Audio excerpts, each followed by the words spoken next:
ಈ 2026ರ ಈ ವರ್ಷದ 2ನೇ ಸೂರ್ಯಗ್ರಹಣ ಅಮಾವಾಸ್ಯೆಯಂದು ನಡೆಯಲಿದೆ.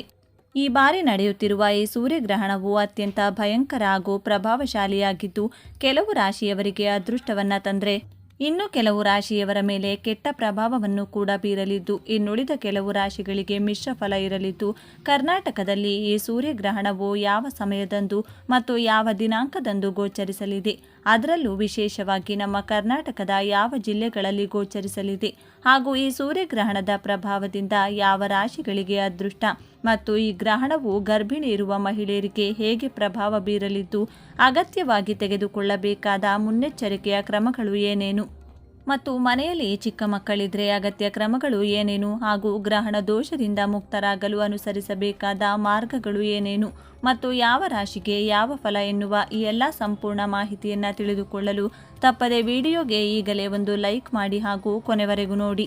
ಖಗೋಳ ವಿಜ್ಞಾನ ಹಾಗೂ ಜ್ಯೋತಿಷ್ಯ ಶಾಸ್ತ್ರದಲ್ಲಿ ಗ್ರಹಣಗಳಿಗೆ ವಿಶೇಷ ಮಹತ್ವವಿದೆ. 2026ರಲ್ಲಿ ಸಂಭವಿಸಲಿರುವ 2ನೇ ಸೂರ್ಯಗ್ರಹಣವು ಹಲವು ಕಾರಣಗಳಿಂದ ಗಮನ ಸೆಳೆಯುತ್ತಿದೆ.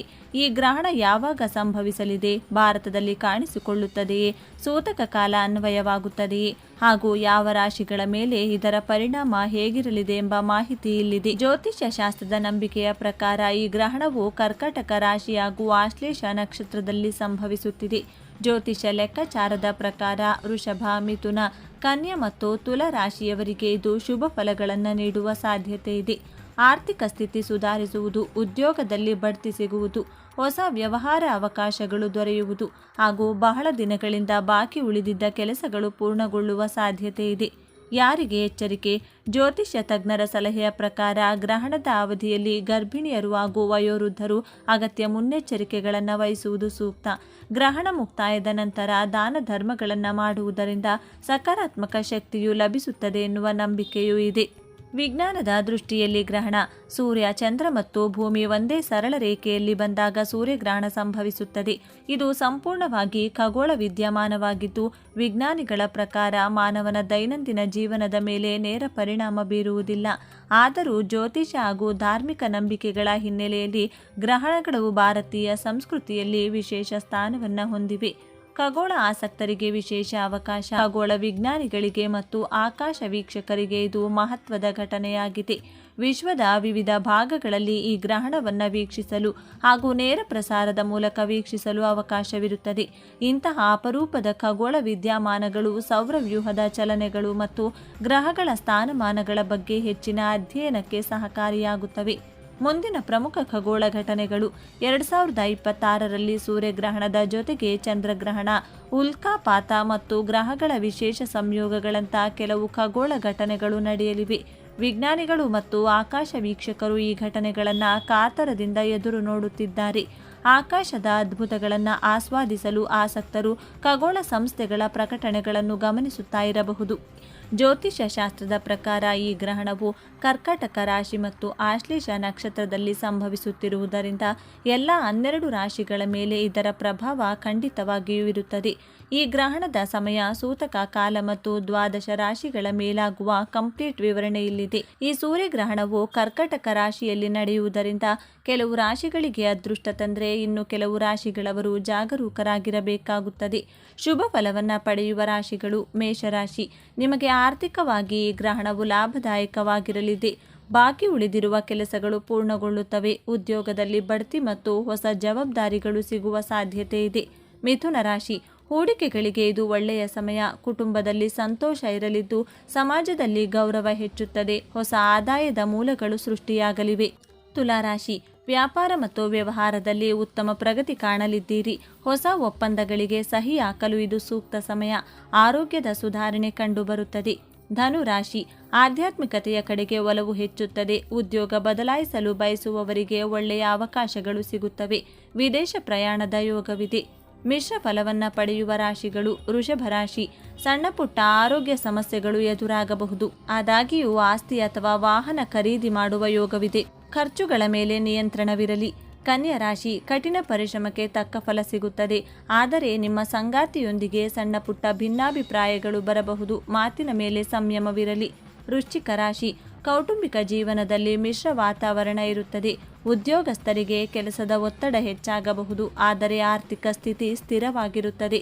ಕುಂಭರಾಶಿ, ಕೋಪವನ್ನು ನಿಯಂತ್ರಣದಲ್ಲಿಟ್ಟುಕೊಳ್ಳುವುದು ಒಳ್ಳೆಯದು. ಶತ್ರುಗಳ ಮೇಲೆ ಜಯ ಸಾಧಿಸುವಿರಿ.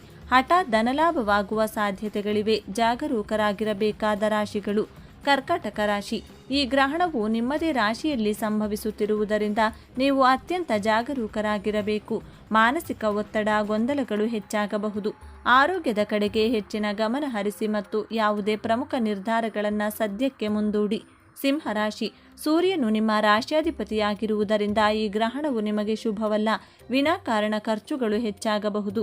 ಅಪವಾದ, ಮಾನಹಾನಿಯಾಗುವ ಸಂಭವ ಇರುವುದರಿಂದ ಯಾರೊಂದಿಗೂ ವಾದಕ್ಕೆ ಇಳಿಯಬೇಡಿ. ಮಕರ ರಾಶಿ, ಪಾಲುದಾರಿಕೆ ವ್ಯವಹಾರಗಳಲ್ಲಿ ನಷ್ಟವಾಗುವ ಸಾಧ್ಯತೆ ಇದೆ. ವೈವಾಹಿಕ ಜೀವನದಲ್ಲಿ ಬಿರುಕು ಮೂಡದಂತೆ ಎಚ್ಚರವಹಿಸಿ. ಹಣಕಾಸಿನ ವಹಿವಾಟು ಮಾಡುವಾಗ ಜಾಗ್ರತೆ ಇರಲಿ. ಮೀನರಾಶಿ, ಮಕ್ಕಳ ಆರೋಗ್ಯದ ಬಗ್ಗೆ ಆತಂಕ ಕಾಡಬಹುದು. ಪ್ರೇಮ ಜೀವನದಲ್ಲಿ ತೊಂದರೆಗಳು ಬರಬಹುದು. ವಿದ್ಯಾರ್ಥಿಗಳಿಗೆ ಏಕಾಗ್ರತೆಯ ಕೊರತೆ ಕಾಡಬಹುದು. ಗ್ರಹಣ ದೋಷ ನಿವಾರಣೆಗೆ ಸರಳ ಪರಿಹಾರಗಳು. ಗ್ರಹಣದ ನಕಾರಾತ್ಮಕ ಪ್ರಭಾವವನ್ನು ಕಡಿಮೆ ಮಾಡಲು ಜ್ಯೋತಿಷ್ಯ ಶಾಸ್ತ್ರದಲ್ಲಿ ಕೆಲವು ಪರಿಹಾರಗಳನ್ನು ಸೂಚಿಸಲಾಗಿದೆ. ಮಂತ್ರ ಜಪ. ಗ್ರಹಣದ ಸಮಯದಲ್ಲಿ ಓಂ ನಮಃ ಶಿವಾಯ ಅಥವಾ ಮಹಾಮೃತ್ಯುಂಜಯ ಮಂತ್ರವನ್ನು ಜಪಿಸುವುದು ಅತ್ಯಂತ ಶ್ರೇಷ್ಠ. ದಾನ. ಗ್ರಹಣ ಮುಗಿದ ನಂತರ ಗೋಧಿ, ಬೆಲ್ಲ, ತಾಮ್ರ ಅಥವಾ ಕೆಂಪು ಬಟ್ಟೆಯನ್ನು ದಾನ ಮಾಡುವುದರಿಂದ ಸೂರ್ಯದೋಷ ನಿವಾರಣೆಯಾಗುತ್ತದೆ. ಸೂರ್ಯೋಪಾಸನೆ. ಗ್ರಹಣದ ಮರುದಿನ ಬೆಳಿಗ್ಗೆ ಸೂರ್ಯನಿಗೆ ಆರ್ಘ್ಯವನ್ನು ನೀಡಿ ಆದಿತ್ಯ ಹೃದಯ ಸ್ತೋತ್ರವನ್ನು ಪಠಿಸುವುದರಿಂದ ಶುಭ ಫಲಗಳು ದೊರೆಯುತ್ತವೆ. ಭಾರತೀಯ ಸಂಸ್ಕೃತಿ ಮತ್ತು ಜ್ಯೋತಿಷ್ಯ ಶಾಸ್ತ್ರದಲ್ಲಿ ಗ್ರಹಣದ ಸಮಯವನ್ನು ಅತ್ಯಂತ ಸೂಕ್ಷ್ಮ ಕಾಲ ಎಂದು ಪರಿಗಣಿಸಲಾಗುತ್ತದೆ. ಈ ಅವಧಿಯಲ್ಲಿ ವಾತಾವರಣದಲ್ಲಿ ನಕಾರಾತ್ಮಕ ಕಿರಣಗಳು ಮತ್ತು ಬ್ಯಾಕ್ಟೀರಿಯಾಗಳ ಪ್ರಭಾವ ಹೆಚ್ಚಿರುತ್ತದೆ ಎಂಬ ನಂಬಿಕೆ ಇದೆ.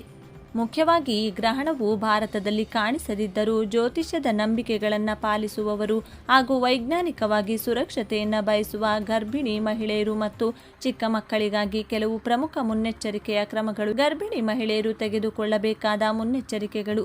ಗರ್ಭಾವಸ್ಥೆಯಲ್ಲಿ ಮಹಿಳೆಯರ ದೇಹ ಮತ್ತು ಮನಸ್ಸು ಸೂಕ್ಷ್ಮವಾಗಿರುವುದರಿಂದ ಗ್ರಹಣದ ಸಮಯದಲ್ಲಿ ಈ ನಿಯಮಗಳನ್ನು ಪಾಲಿಸಲು ಹಿರಿಯರು ಸೂಚಿಸುತ್ತಾರೆ. ಮನೆಯಿಂದ ಹೊರಗೆ ಹೋಗಬೇಡಿ. ಗ್ರಹಣದ ಅವಧಿಯಲ್ಲಿ ಗರ್ಭಿಣಿಯರು ಮನೆಯಿಂದ ಹೊರಗೆ ಹೋಗಬಾರದು. ಗ್ರಹಣದ ಕಿರಣಗಳು ನೇರವಾಗಿ ಗರ್ಭದ ಮೇಲೆ ಬೀಳಬಾರದು ಎಂಬುದು ಇದರ ಉದ್ದೇಶ. ಚೂಪಾದ ವಸ್ತುಗಳ ಬಳಕೆಯನ್ನು ತಪ್ಪಿಸಿ. ಗ್ರಹಣದ ಸಮಯದಲ್ಲಿ ಕತ್ತರಿ, ಚಾಕು, ಸೂಜಿ ಅಥವಾ ಪಿನ್ನಂತಹ ಚೂಪಾದ ವಸ್ತುಗಳನ್ನು ಬಳಸಬಾರದು. ತರಕಾರಿ ಹೆಚ್ಚುವುದು ಅಥವಾ ಬಟ್ಟೆ ಹೊಲಿಯುವುದನ್ನು ಮಾಡಬೇಡಿ.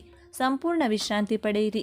ಈ ಸಮಯದಲ್ಲಿ ಯಾವುದೇ ಕಠಿಣ ಕೆಲಸಗಳನ್ನು ಮಾಡದೆ ಶಾಂತವಾಗಿ ವಿಶ್ರಾಂತಿ ಪಡೆಯುವುದು ಒಳ್ಳೆಯದು. ನಕಾರಾತ್ಮಕ ಆಲೋಚನೆಗಳಿಂದ ದೂರವಿರಿ. ದೈವಿಕ ಚಿಂತನೆ ಇರಲಿ. ಗ್ರಹಣದ ಅವಧಿಯಲ್ಲಿ ಇಷ್ಟ ದೇವತೆಯ ನಾಮಸ್ಮರಣೆ, ಗಾಯತ್ರಿ ಮಂತ್ರ ಅಥವಾ ಹನುಮಾನ್ ಚಾಲಿಸವನ್ನು ಪಠಿಸುವುದು ತಾಯಿ ಮತ್ತು ಮಗು ಇಬ್ಬರ ಮಾನಸಿಕ ಆರೋಗ್ಯವನ್ನು ಧನಾತ್ಮಕ ಶಕ್ತಿಯನ್ನು ನೀಡುತ್ತದೆ.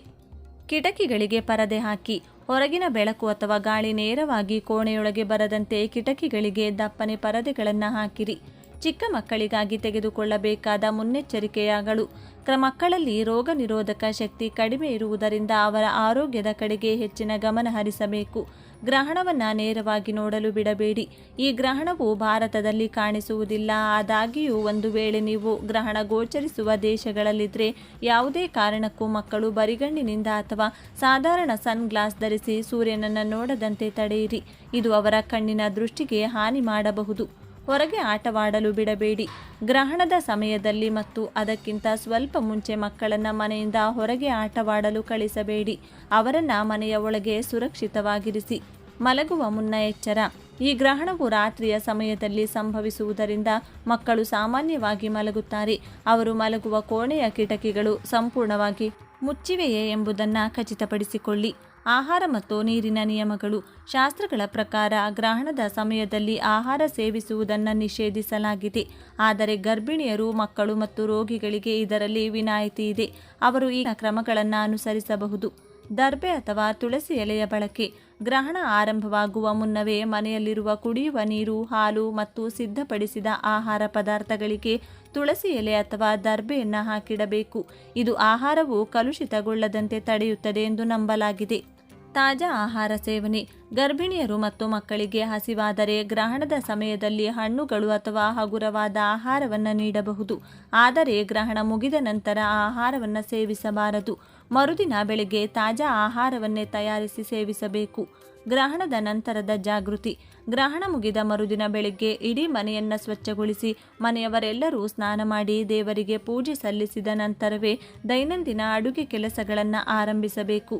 ಗಮನಿಸಿ, ಆಗಸ್ಟ್ 12ರ ಈ ಸೂರ್ಯಗ್ರಹಣವು ಭಾರತದಲ್ಲಿ ರಾತ್ರಿಯ ಸಮಯದಲ್ಲಿ ಸಂಭವಿಸುವುದರಿಂದ ಮತ್ತು ಇಲ್ಲಿ ಗೋಚರಿಸದ ಕಾರಣ ಯಾವುದೇ ಆತಂಕ ಪಡುವ ಅಗತ್ಯವಿಲ್ಲ. ಆದಾಗ್ಯೂ ಗರ್ಭಿಣಿಯರು ತಮ್ಮ ಆರೋಗ್ಯದ ದೃಷ್ಟಿಯಿಂದ ರಾತ್ರಿ ಹಗುರವಾದ ಆಹಾರ ಸೇವಿಸಿ ಧನಾತ್ಮಕ ಆಲೋಚನೆಗಳೊಂದಿಗೆ ನೆಮ್ಮದಿಯಾಗಿ ನಿದ್ದೆ ಮಾಡುವುದು ಉತ್ತಮ.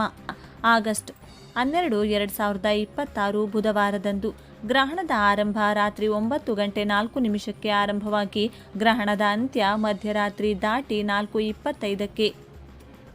ಈ ಸೂರ್ಯಗ್ರಹಣವು ಭಾರತದಲ್ಲಿ ಗೋಚರಿಸುವುದಿಲ್ಲ. ಇದು ಪ್ರಮುಖವಾಗಿ ಗ್ರೀನ್ಲ್ಯಾಂಡ್, ಐಸ್ಲ್ಯಾಂಡ್, ಸ್ಪೇನ್ ಮತ್ತು ರಷ್ಯಾ ಭಾಗಗಳಲ್ಲಿ ಕಾಣಿಸಲಿದೆ. ಭಾರತದಲ್ಲಿ ಗ್ರಹಣ ಕಾಣಿಸದ ಕಾರಣ ಸೂತಕ ಕಾಲ ನಿಯಮಗಳು ಇಲ್ಲಿ ಅನ್ವಯಿಸುವುದಿಲ್ಲ. ಆದರೆ ಜ್ಯೋತಿಷ್ಯದ ಪ್ರಕಾರ ಗ್ರಹಗಳ ಬದಲಾವಣೆ ಜಾಗತಿಕವಾಗಿ ಎಲ್ಲರ ಮೇಲೂ ಸೂಕ್ಷ್ಮ ಪ್ರಭಾವ ಬೀರುತ್ತದೆ.